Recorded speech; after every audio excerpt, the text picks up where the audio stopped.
இப்போ Hema's kitchen foods இந்த இப்போ ஹேமாஸ் கிச்சன் ஃபுட்ஸ் இருக்கிற புளியோதரை பொடி எப்படி பரட்டுறதுன்னு பார்க்கலாம். 1 கப் சாதம் வடிச்சிட்டு இந்த மாதிரி ஆற வச்சிருக்கிறேன்.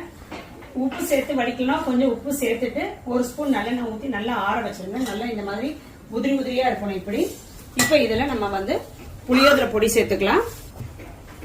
புளியோதரை பொடி இதில் சேர்த்துக்கிறேன். இதுலேயே வந்து நான் கடுகு, உளுந்தம் பருப்பு, நிலக்கடலை, கருவேப்பிலை எல்லாமே போட்டு தாளிச்சு சேர்த்துக்கிறேன். அதனால நீங்க எதுவுமே சேர்க்க தேவையில்லை. இந்த மாதிரி பிரட்டிடுங்க.